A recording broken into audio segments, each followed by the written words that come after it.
Hello students, chemical kinetics में आज हम पढ़ेंगे factors affecting reaction rate constants. वो कारक जो अभिक्रिया के वेग को प्रभावित करते हैं।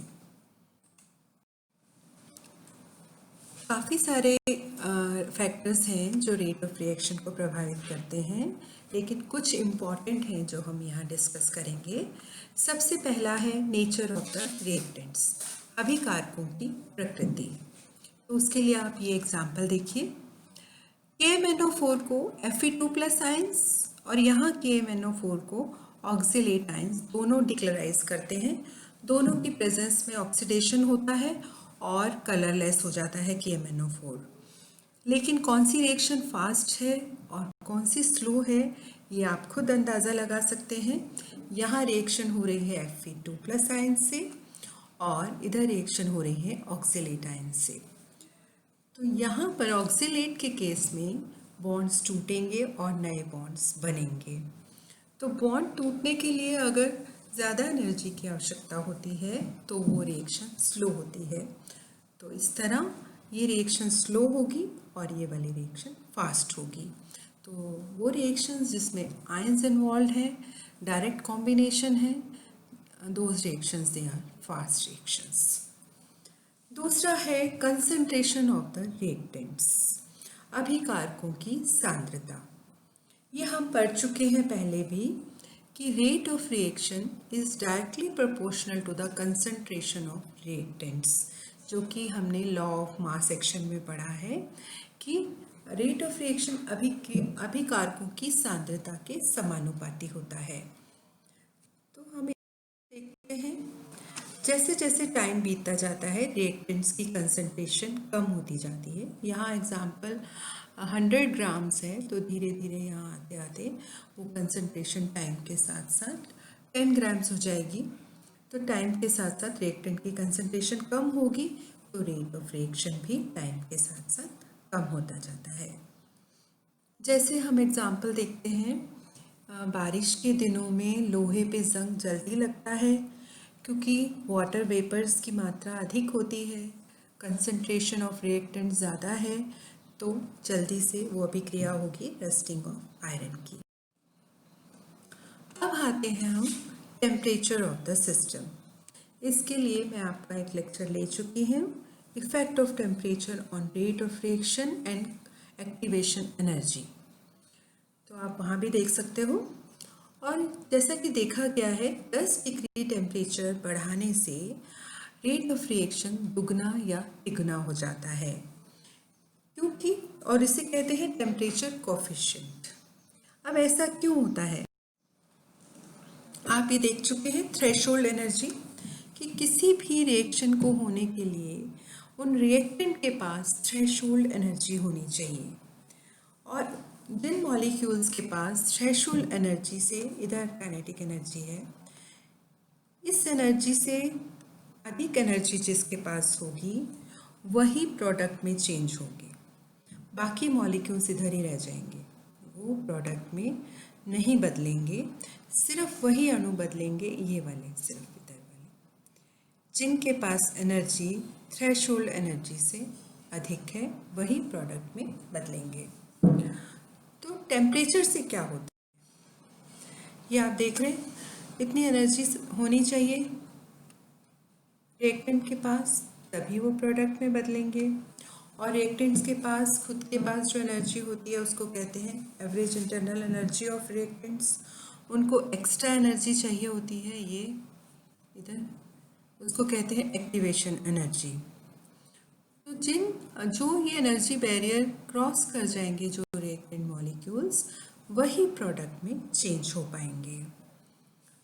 तो टेम्परेचर बढ़ाने से ये 20 डिग्री सेंटीग्रेड टेम्परेचर है और यहाँ 30 डिग्री सेंटीग्रेड टेम्परेचर है। टेम्परेचर बढ़ाने से उन अणुओं की संख्या डबल हो जाएगी। ये पहले इतने थे मॉलिक्यूल्स और अब इतने हो गए।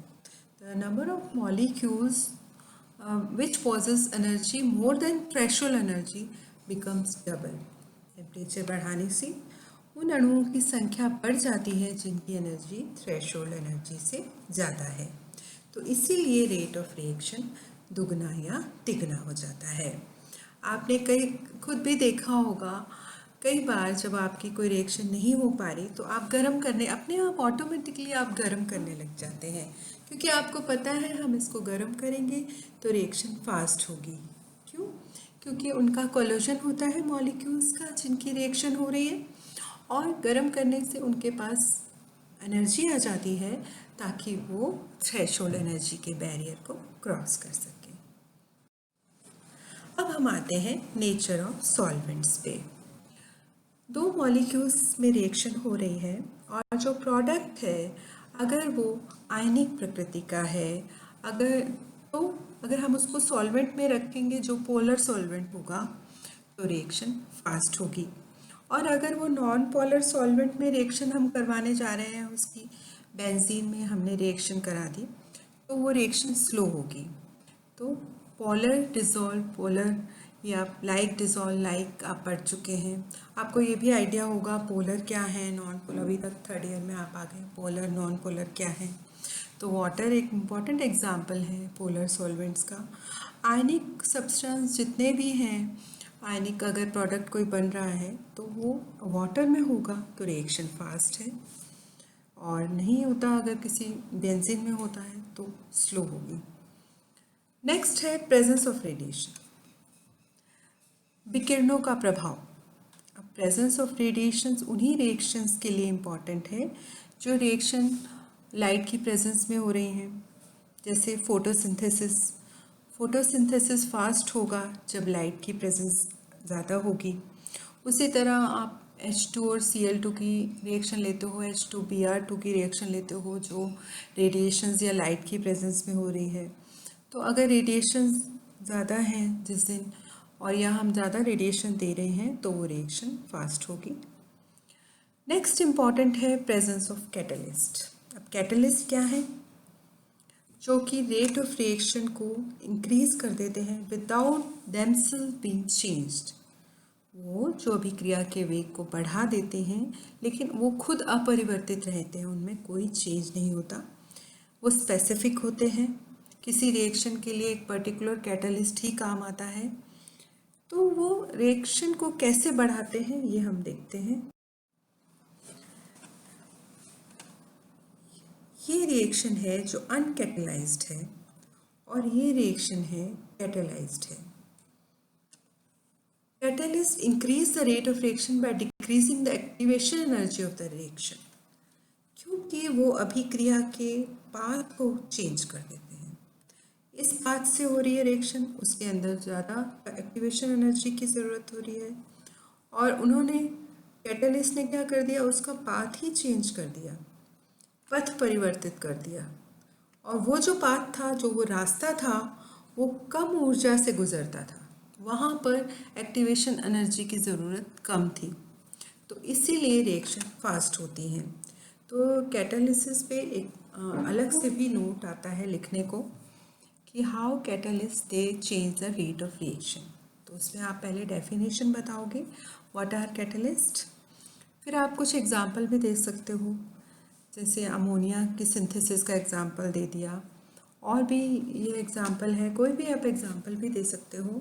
और आपको ये ग्राफ बनाना बहुत ज़रूरी है, इस तरह के कई ग्राफ बना सकते हो आप, इसको स्ट्रेट भी बता सकते हो कि अनकैटलाइज्ड रिएक्शन के लिए एक्टिवेशन एनर्जी ज़्यादा चाहिए, और इसके लिए मतलब मॉलिक्यूल्स के पास, ज़्यादा मॉलिक्यूल्स के पास इतनी एनर्जी होगी तभी वो प्रोडक्ट में चेंज होंगे। अब जब उसका पाथ चेंज हो गया, अब वो अणु जिनके पास इतनी एनर्जी है वो भी प्रोडक्ट में चेंज हो सकते हैं। तो ये इम्पॉर्टेंट रीज़न है why catalyst they increase the rate of reaction. और कैटलिस्ट स्पेसिफिक है, और कैटलिस्ट की जो प्रॉपर्टीज़ आपने पढ़ी हैं आप उसके अंदर और ऐड कर सकते हो। इस तरह से एक दो फैक्टर्स और भी हैं, जैसे जहाँ पर सॉलिड सरफेस पे रिएक्शन हो रही है उस केस में क्या होता है कि अगर सरफेस एरिया बढ़ा देंगे, हम इंक्रीज़ कर देंगे सरफेस एरिया, तो रेट ऑफ रिएक्शन बढ़ जाएगा। क्योंकि जैसे आप इमेजिन करो एक सॉलिड सरफेस है, इस तरह इसी को ले लेते हैं हम, ये सरफेस है सॉलिड सरफेस, या इधर ये ले लेते हैं सॉलिड सरफेस। अब इस पे दो रिएक्टेंट मॉलिक्यूल्स आए इधर से और इधर से। अगर इसका सरफेस एरिया ज़्यादा होगा तो बहुत सारे रिएक्टेंट्स मॉलिक्यूल आकर कंबाइन हो जाएंगे, कंसंट्रेशन ऑफ रिएक्टेंट्स भी बढ़ जाएगी और वो कंबाइन करेंगे तो रेट ऑफ रिएक्शन बढ़ेगा। तो ऐसे केसेस में जहाँ सॉलिड सरफेस पे कोई रिएक्शन हो रही है, उस केस में अगर हम सरफेस एरिया बढ़ाएंगे तो रेट ऑफ रिएक्शन भी बढ़ेगा। ये कुछ फैक्टर्स थे जो रेट ऑफ रिएक्शन को इन्फ्लुएंस करते हैं और हमने इम्पॉर्टेंट डिस्कस कर लिए हैं, जो हमारे सिलेबस में है वो भी हमने डिस्कस कर लिए हैं। तो थैंक यू स्टूडेंट्स, आगे हम और करेंगे। Thank you so much.